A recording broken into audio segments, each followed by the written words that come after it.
Bulletin की शुरुआत बड़ी खबर के साथ करेंगे। हैदराबाद में भारत 24 की खबर का बड़ा असर देखने को मिला है। पाकिस्तान की बड़ी साजिश का खुलासा हुआ। हैदराबाद में बड़े हमले का साजिश जो रचा जा रहा था पाकिस्तान की तरफ से, उसको नाकाम कर दिया गया है। लोन वुल्फ अटैक की तैयारी चल रही थी, ये बताया जा रहा है, और पकड़े गए आतंकियों ने इस बात का खुलासा किया है। आतंकी अब्दुल जाहिद समेत 3 लोग गिरफ्तार किए गए हैं। एनआईए ने 3 आतंकियों को गिरफ्तार किया है। एक बड़ी साजिश नाकाम कर दी गई है। यूएपीए के तहत केस दर्ज कर कार्रवाई की जा रही है। तो लोन वुल्फ अटैक की तैयारी चल रही थी। जो आतंकी पकड़े गए हैं उन्होंने इस बात का खुलासा किया है। एक बड़ी कामयाबी हैदराबाद में मिली है सुरक्षा बलों को। भारत 24 की खबर का असर भी हम आपको बता रहे हैं। पाकिस्तान की एक बड़ी साजिश का खुलासा हुआ है।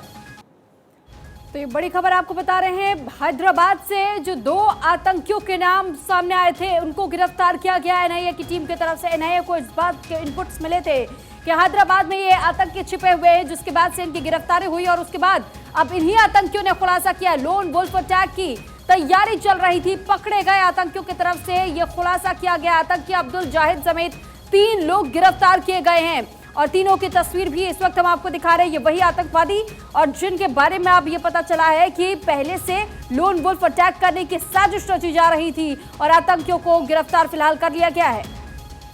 तो बड़ी कामयाबी एनआईए को मिली है और लगातार नजर रखी जा रही थी। भारत 24 की खबर का भी बड़ा असर ये देखने को मिला है। ये गिरफ्तारी हुई है, 3 गिरफ्तारी, और इनसे कई राज निकलकर सामने आ रहे हैं। बड़ी साजिश का पता चला है। यूएपीए के तहत अब केस दर्ज कर आगे की कार्रवाई की जा रही है।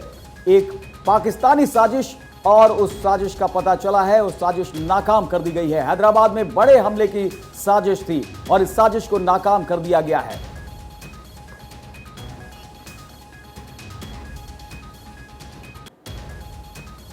तो प्रमोद हमारे साथ संवाददाता जुड़ चुके हैं। प्रमोद राघवन, क्योंकि आप इस पूरे खबर पर अगर नजर बनाए हुए, आपको इस बात की जानकारी भी मिली थी कि आखिर किस तरीके से 3 आतंकियों की गिरफ्तारी की गई। एनआईए को इस बात के इनपुट्स मिले।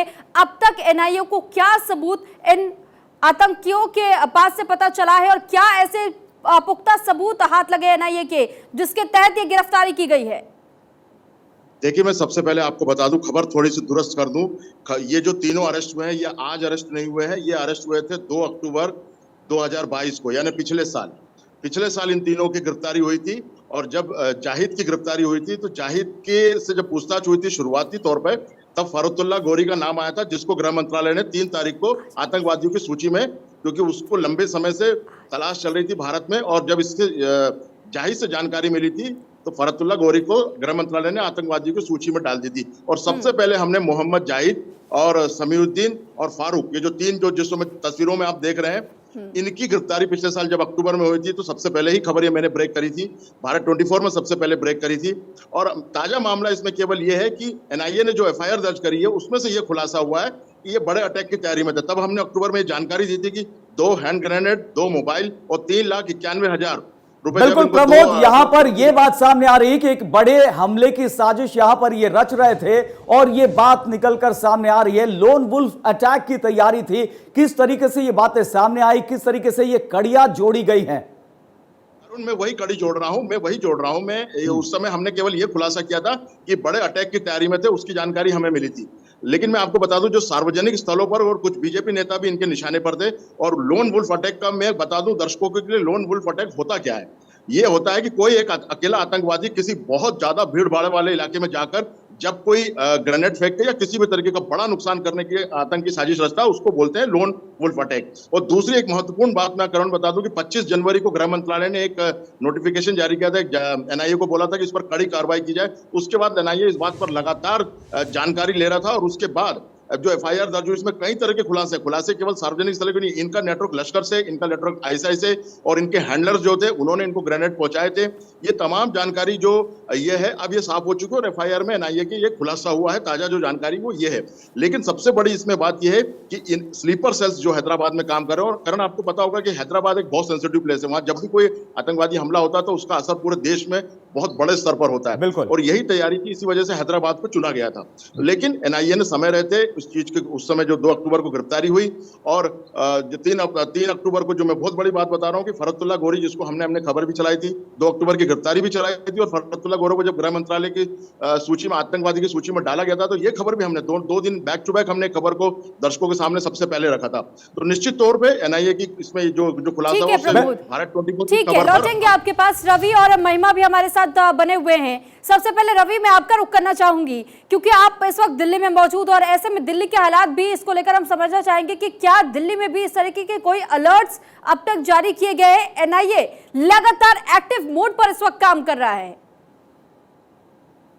देखिए, बिल्कुल एनआईए ने जो है ये स्पेशल परमिशन जो है मांगी थी होम मिनिस्ट्री से, और उसके तहत 18B और 20 के तहत जो है यूएपीए के तहत ये जो केस रजिस्टर हुआ है, उसको गृह मंत्रालय भी पूरी मॉनिटरिंग में जो है रखे हुए है, क्योंकि इसमें जिस जाहिद का नाम आ रहा है, ये 2005 में भी अरेस्ट हुआ था और तब भी इसके ऊपर एनआईए ने जो है केस दर्ज किया था, लेकिन सबूतों के अभाव में 2017 में ये बेशक बच गया हो।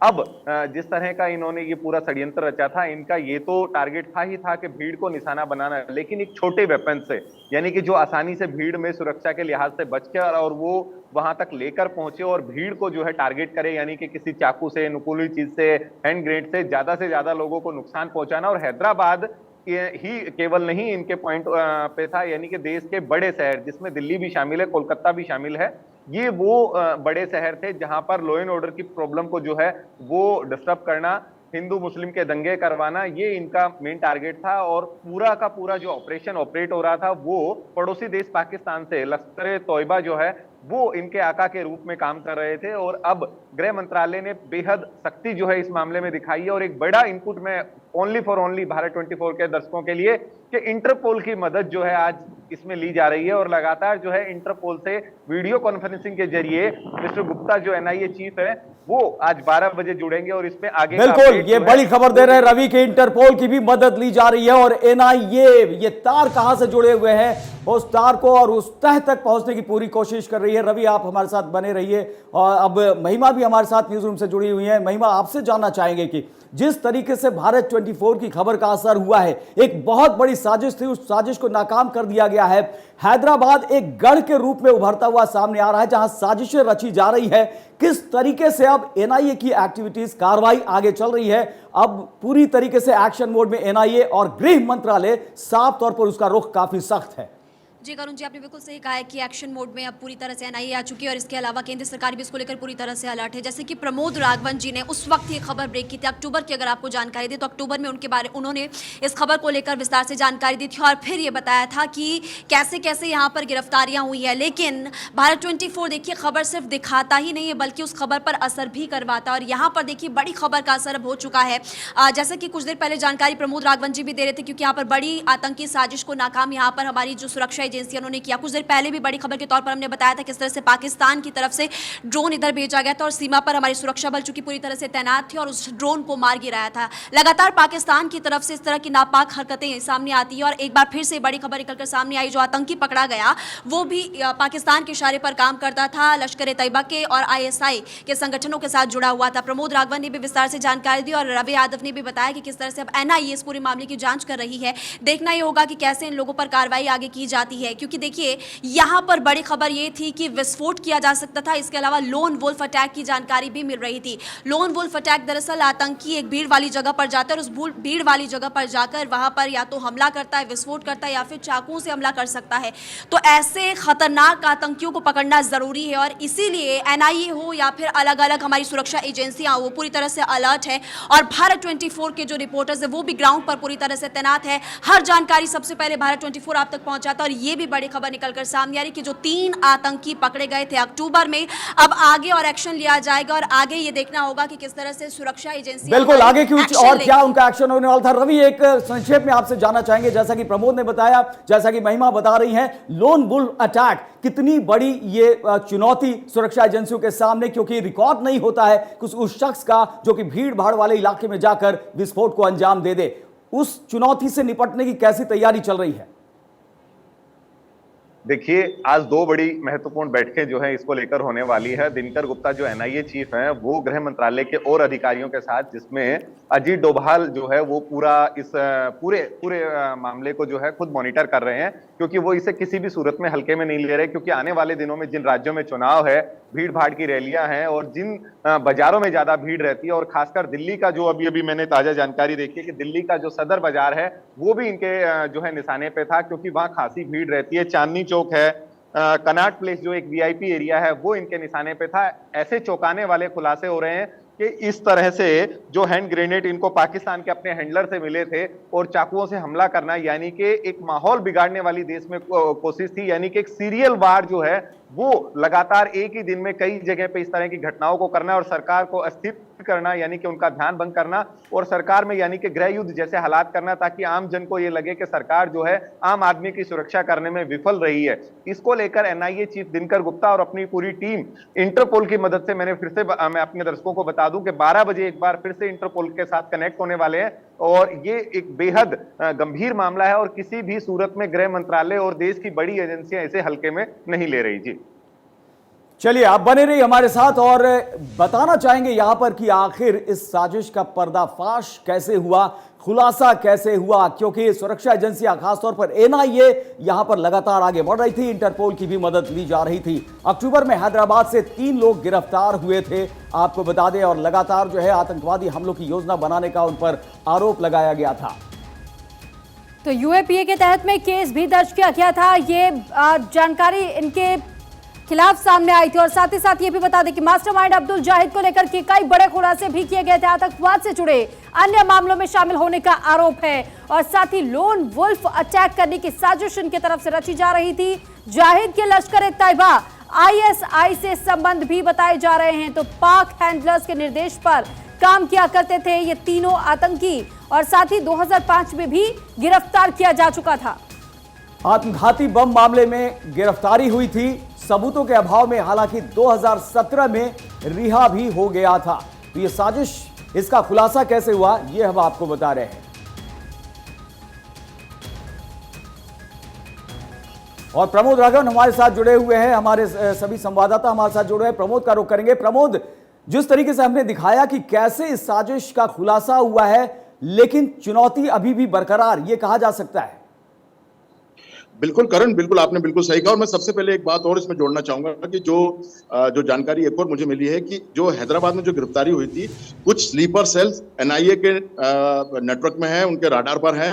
और मुझे लगता है कि जो एफआईआर, जिस तरीके से एफआईआर में जो खुलासा हुआ है, और अगले कुछ दिनों में बहुत कुछ हमें देखने को मिलेगा, बहुत कुछ और नई जानकारियां मिलेगी, क्योंकि कुछ स्लीपर सेल पहले से वहां पर मौजूद थे, जिनके संपर्क में, क्योंकि जाहिद लगातार इनको रिक्रूट कर रहा था, और जाहिद ने समउद्दीन और फारूक को रिक्रूट किया था, और भी कुछ रिक्रूटमेंट की बात पता चली है, लेकिन उसको अभी एनआईए ने कंफर्म नहीं किया, और हम भी उस चीज को अभी फिलहाल ऑन एयर नहीं बोल सकते, एक जिम्मेदार चलन होने के नाते।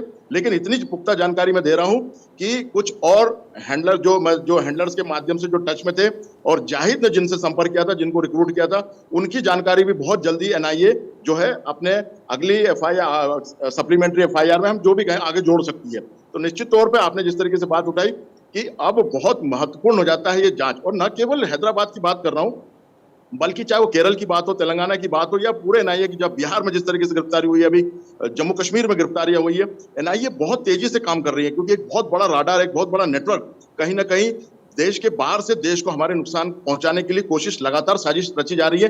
लेकिन सबसे अच्छी बड़ी बात यह कि एक एनआईए जैसी एक पुख्ता, मजबूत और बेहद शानदार एजेंसी हमारे पास है, जिसने कई बड़े मामलों को समय रहते और घटना होने के पहले ही, बिल्कुल ठीक कहा प्रमोद आपने कि एनआईए के एक्टिव मोड में काम करने के कारण ही इन आतंकवादियों का पता चल पाता है। बहुत धन्यवाद आपका प्रमोद, रवि और साथ ही महिमा, आप तीनों का बहुत धन्यवाद तमाम जानकारी हम तक पहुंचाने के लिए।